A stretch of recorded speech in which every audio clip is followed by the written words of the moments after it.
Hey everyone, welcome back to another video.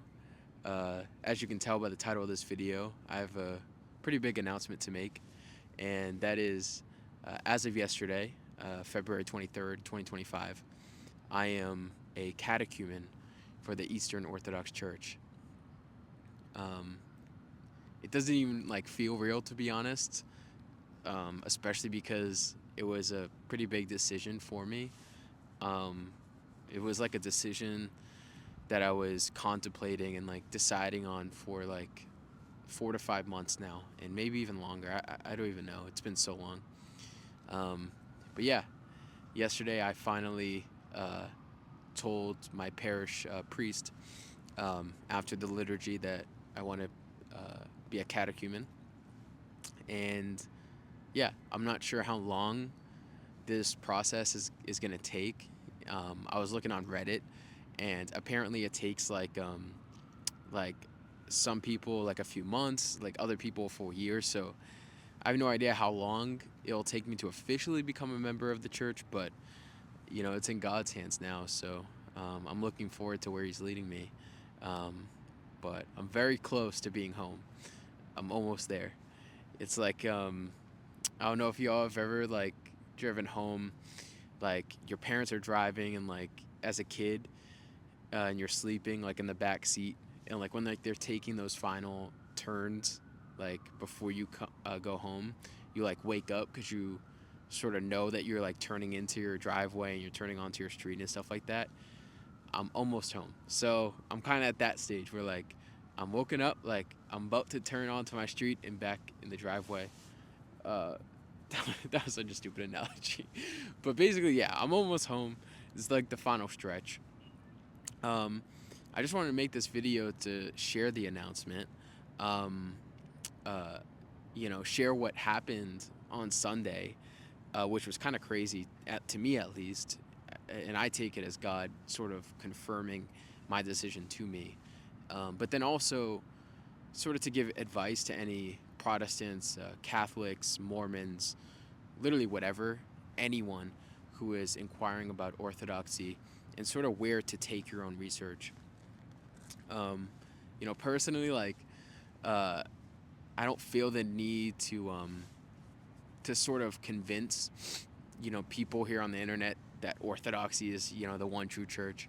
Of course, I've come to the conclusion that it is. Um, I don't really see it being useful of me trying to convince you guys that Orthodoxy is true. Rather, I want to point you guys to in the right direction of doing your own research. At the end of the day, you know, this is your walk with the Lord. It's between you and God only.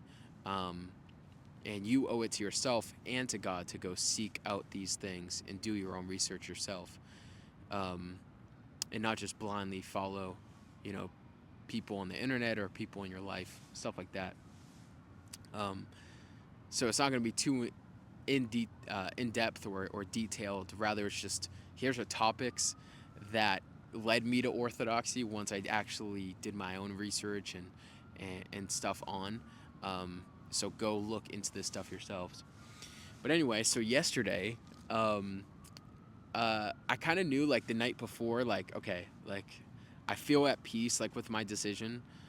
Um, because to me at least, this was one of the most definitely one of the biggest decisions I've ever made in my life. I'm only 23 years old, so I haven't made crazy big decisions, but definitely one of them, because to me at least, this is a decision that is going to change the rest of my life. I don't plan on leaving, orthodoxy. So to me, this is a decision that quite literally is going to affect the rest of my life. I'm going to be Orthodox now for the rest of my life. So I didn't take this decision lightly at all. I did as much research as I could, and it sort of got to a point where I knew for a while now that I have a feeling Orthodoxy is the fullness of God's truth, right? We know Jesus is the way, the truth, and the life, but I'm after, yeah, Jesus, right? But the fullness of His truth, and I believe Orthodoxy is that. There is no perfect church. But I do believe that Orthodoxy is the true church, the church that Christ established, and that Christians are meant to join, that should be following in. But yeah, so anyway, uh, I got to a point where I sort of just realized that like you're never going to gain all the knowledge in the world, right? Like you're never going to um, know everything, learn everything. There gets to a point where you've done enough research where you know the decision you need to make. No amount of any more research is going to sort of change your decision or give you any sort of benefit. Rather, you're just delaying the decision that you need to make. If that makes sense. So it got to a point where, you know, I came to the conclusion, a while, like a little bit ago, and then I was just like doing extra and extra and extra research, trying to cover bases just to make sure, just to make sure, just to make sure. But it got to a point where I was just like, I just need to make this decision. Like, I don't know if I can, if the Lord wills, like obviously, but I could die tomorrow, and um, this is a decision that I need to make. And I've already done the research. It's sort of like a bell curve, so to speak, where like it gets to a point where like there's a sort of a drop off where you're actually, too much knowledge, too much wisdom is actually bad. But anyway, um, yeah. So I knew like the night before I was like, all right, like I'm gonna take a leap of faith, because at the end of the day, it is still a leap of faith, right? Like I don't know everything. I'm not an ex. I wouldn't call myself an expert in anything. So there is definitely a sort of leap of faith that needs to be made. But you try to get as close as you can to being sure of knowing that you're making the right decision. But yeah, so the night before I was like, all right, let me do it. But I was really like, God, like if this isn't the decision you want me to make, like at least like now is your chance, so to speak, to tell me. Um, or if this is the decision you want me to make, then even give me a confirmation. So anyway, I go to the liturgy, and if you have never been to an Orthodox parish before, they do two readings. So they do a gospel reading and then a reading on one of the epistles. So they only have two readings. So they do the two readings. They do the gospel reading. It was on like Jesus talking about the Last Judgment. And then the epistle reading, which was about Paul talking about food sacrificed to idols. So they did that. Then at the end, the priest will do a sermon. It's not like a Protestant sermon where that's like 30 to 45 minutes, long sermon. You know, the priest sermon is like 5 to 10 minutes max. It's just sort of like last, words before it ends. Um, oh yeah, by the way, I'm in Boston. I'm in Boston. I know, change of scenery, but it was nice out. It's like 40 degrees out, and for like Bostonians, like that's like 70 and sunny. That's like nice weather. At least like in the winter time. So it's actually really nice out, besides the wind. But anyway, So he's doing the sermon, and oh yeah, so I'm in Boston, right, or like near Boston, and last weekend we had a snowstorm. And so he mentions during the sermon, like, wait, hold on. So I'm also going to mention, um, uh, sort of the verses that I didn't speak about last week because we didn't have church last week. And I didn't even know we didn't have church last week. I just decided not to go because I'm very new to the parish, so I don't really know too many people there. Um, uh, and I looked online and it didn't say anything, so I didn't know. But I was like, I'm not going because of snow. So I didn't even know that. But anyway, he said, yeah, we didn't have church last week, so let me add to my sermon of what I was going to speak about last week as well. Now, what was the gospel reading last week, right, that I missed? But he decided to, by the snowstorm and everything, was talked about, on the day that I was making the decision. It was the story of the prodigal son, of the lost son, um, uh, which is just insane to me. Like that coincidence, like obviously I don't believe it's a coincidence, but it's about like the son that is lost and comes back home, and the father opens him, uh, uh, embraces him with open arms, rather. Um, runs after him, which is insane. But you know, a beautiful story. But he talked about that. Like he mentioned, you know, the story. He talked about the story, and then he added that into his sermon. And to me, that was just like God giving me that confirmation of like, um, yeah, you're making the right decision. You're coming back home. Um, yeah. So, oh man, like I don't know, like it makes me emotional just thinking about it, cause you know it's been, to be honest, a very stressful last few months of like, uh, tearing apart. Oh my, Boston accent almost came out there. Tearing apart what I believe to reconstruct it, and that's stressful.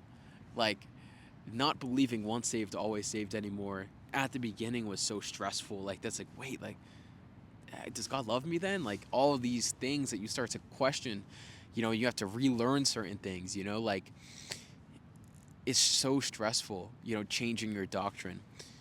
I do want to give, you know, anyone here who's watching the advice that, like, listen, it's going to be, stressful at the beginning, and you're going to go through a stressful and anxious period in your life, but at the end, it is so worth it when you come, and you end up learning more, and you end up getting to, further along to the fullness of his truth. And so, like, the peace that I have now is so worth it, um, for the stress, those months of stress and anxiety of, okay, is this doctrine true, or what did the early church think about this and stuff like that. Because I know, like, once saved always saved, like, no longer believing that was scary at first for me. It was like, how can I not be sure of my salvation, and you know everything like that. But yeah, so I advise, like, don't allow that to stop you. At the end of the day, you owe it to yourself, you owe it to God, to seek out the fullness of his truth, and not to listen to your feelings and your emotions, even though it's hard. I get it. So yeah, so anyway, so I just felt like that was God, giving me that stamp of the approval of, like, you're home. Like, this is home. And I completely forgot about this, but it brought it back. And I talked about this in a previous video. I think it was like the questions for Orthodox Christians, that video, if you want to check that out. But my first time ever going to an Orthodox parish, months and months and months ago, it was in Boston, actually. It was St. Mary's Orthodox Church. If anyone's in Boston, highly recommend that parish. It's beautiful.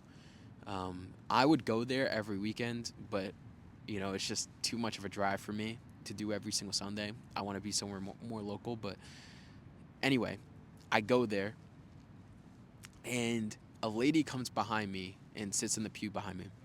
And they did like a minute for, like, fellowship.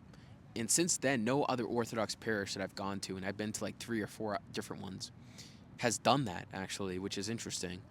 It's just the liturgy, and then you have like an hour of, they call it like a coffee hour or something, you know, after, where you talk to people. Personally, like, I'm pretty shy, so like I usually just skip those, even though I really shouldn't. I should start, you know, now that I'm like a part of the church, like, I will. But so anyway, I'm getting off topic. Anyway, so that's the only parish that's actually done this, which is interesting. But so there was a minute of fellowship. I just, turned behind me to just say, like, hi, like, God bless you, everything. And what she said to me was welcome home. This random lady that I've never met before, stranger, she just tells me welcome home. And I don't know how she knew that was my first time ever going to an Orthodox parish, but I believe that was God speaking through her, telling me welcome home. So yeah, so at least now I have, those like 2 instances, I believe is God telling me, like, yeah, this is home. This is home for you. And yeah.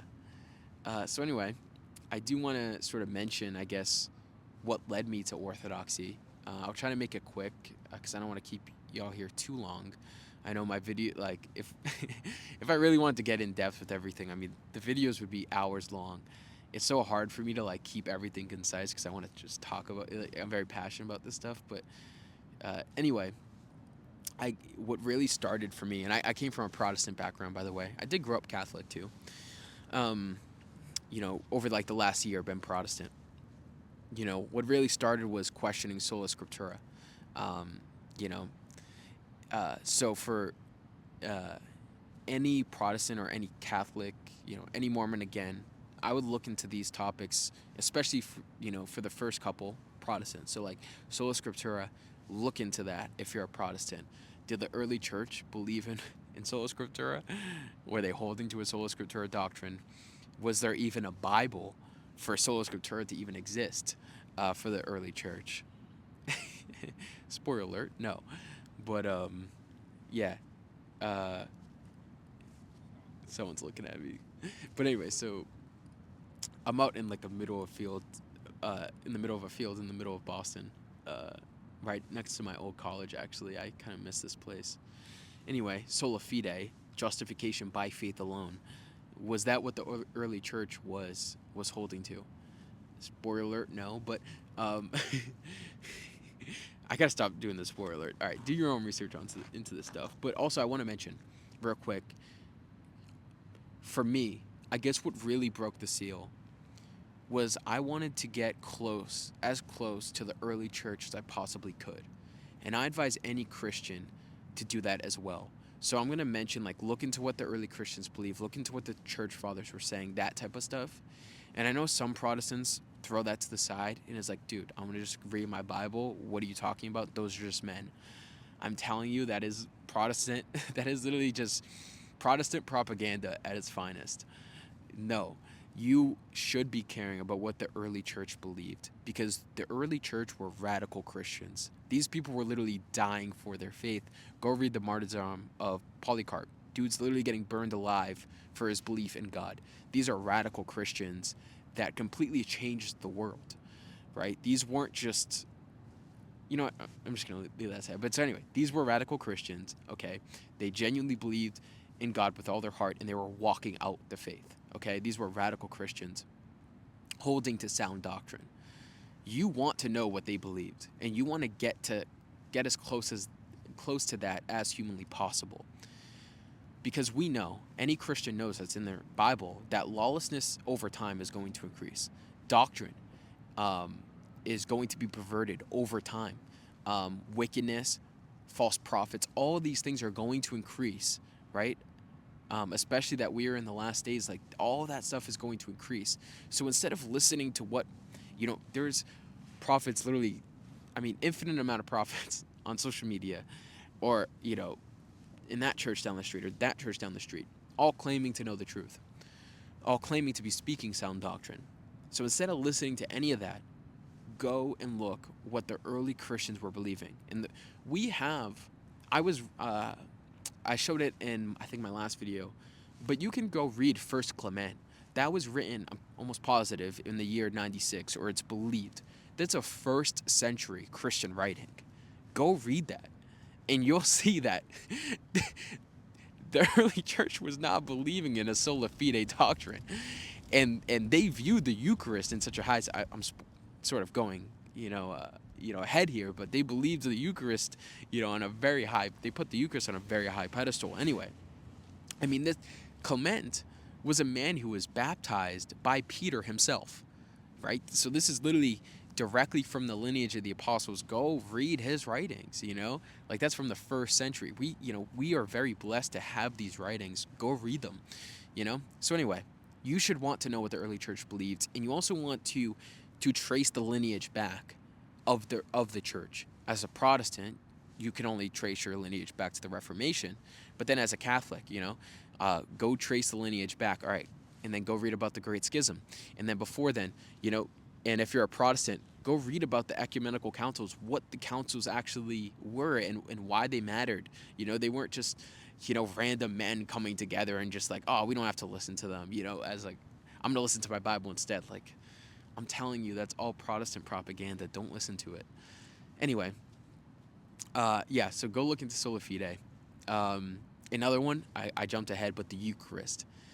Now that I fully realize, or honestly, I don't fully even understand it. No person can fully understand the mystery of the Eucharist, of communion. But I understand at least a little bit more of how holy it is, holy of a tradition and a sacrament it is. And I understand at least a little bit more about the Orthodox view of it and the early Christians' view of it. It is not just a symbol. It is not of it's not just a remembrance of Christ, but rather Christ is truly present in the Eucharist. And me personally, like, that is one of the main reasons why I like made my decision. Instead of like doing more research, doing more research. Like, no, like I believe that the Eucharist is the true, or Jesus Christ is truly present in the Eucharist, and I want to take part in the Eucharist. Like and I pray this, this this journey to becoming Orthodox is a little bit shorter. If it's a full year, like fine, but I do want to take part in the Eucharist so bad now, like especially that I understand that is such a holy I was reading Bishop Colossus Ware, The Orthodox Way, and I should have brought it out, but he talks about it as like it is the most holy thing that we know of, the Eucharist. It's like the basically the what's that word? It's basically like the top of the top of the top of your Christian walk, right? It is like the highest experience that you'll have, because you are literally you are consuming Jesus, like you are taking part in such a holy tradition. So we're seeing how like some Protestants, I know some Protestants do hold to the true presence, and what's interesting is Martin Luther did, right? One of the reformers, he held to the doctrine of that Christ is truly present in the Eucharist. But I was going to a non-denominational church where they didn't believe that at all. But now that I understand how holy it is compared to what some Christians are preaching, that could only be the devil. That can only be the enemy that is turning such a holy thing to something that is just nothing. That is just, we're just remembering Jesus. That can only be the devil that swaps that flips that over. It can only be that. So anyway, yeah, look into the Eucharist. I did mention church history, church fathers, read the councils, read all that stuff. Also, this was something that I didn't even realize to even care about. But like after looking into the councils, and you'll understand this once you look into the councils and look into church history. But look into correct Trinitarian theology, right? Your Christology and your view on the atonement. Like those, or also the fall of mankind. Those four things. Look into those four things. Do as much research as you can into those four things, because those four things are like the foundations of Christianity, where like it makes sense why those councils needed to occur, right? Because they needed to discuss these important things, because like your view on the Trinity will shape your Christology. Like your Christology will shape your view, it goes hand in hand, will shape your view on the Trinity, will shape your view on the atonement. How you view the fall of mankind will shape your view on the atonement. And all of these things, and you see the differences where to me, and obviously I'm not an expert in any of those things, but doing as much research as I could into the Orthodox position, into all of these things, them, in my opinion, made the most sense, and it was the most clear and less, most sound is the best way I could put it. Comparing Orthodox theology to something like a Calvinism doctrine of how they total depravity and their view on the atonement, Christ being damned, and then now that splits the Trinity. Those things, it's super interesting, and I can't wait to learn more about it as I learn more about Orthodoxy. But your view on the Trinity, how you view Christ, is Christ two natures or one nature? How many wills, how many persons was Christ? Those things matter. Your view on the atonement, was Christ damned on the cross? Did he take your punishment? Right? These are questions you need to ask yourself, because if Christ was damned on the cross, then hold on, now the Trinity is broken. Those type of things. Your fallen mankind. Are we totally depraved? Right? Can we not even do good? Do we not even know good? Though the fall of mankind, like, do we inherit Adam's guilt? Those questions are so, like, I can't even emphasize the importance of those. So yeah. Also, I guess, like, another thing is, like, and this is more for Protestants again, but when Jesus started a church, was he talking about an invisible church, or was he talking about a physical, actual church? You know, a physical church that, hold on, the gates of Hades will not prevail against it. So how do you explain the Reformation? Because the Reformation is, hold on, the gates of Hades is prevailing against the church. We need to now reform it. You know, and I actually agreed with the reformers. In a few instances, like, I agreed with the Reformation, but then you now need to look like, okay, wait, why was the West going so bad? Then you look at the Great Schism. You know, all of these things play together. They all go hand in hand, and you'll see as you do your own research. But did he start an invisible church or a physical church? Right, a physical church that the gates of Hades will not prevail against, and also is the pillar of truth, and that gives the Holy Spirit to guide and lead the church over time. Look into those things. I think that's pretty much it. That will take you months and months and months to fully flesh out and research all those things, and I'll put the list in the description or in a caption or something. But yeah, so sola scriptura, sola fide, um, uh, just church history in general, the ecumenical councils, um, the Eucharist. Um, Also, you can throw baptism in there. How did the early Christians view baptism, um, rather than just, public declaration of your faith, as, like, I once believed? But also your Trinitarian theology, your Christology, your view on the atonement, and your view on the fall of mankind, and that should get you to orthodoxy. At least in my opinion. At least it did for me. So I pray that this video helps anyone who watches it, no matter what background you come from. And I pray that God is able to lead you to the fullness of His truth, like He is doing for me. If anyone is also a catechumen that watches this video, God bless you. I'm joining the crew, so make room for me. Yeah, I'm so excited to where God is leading me now. Yeah, God bless.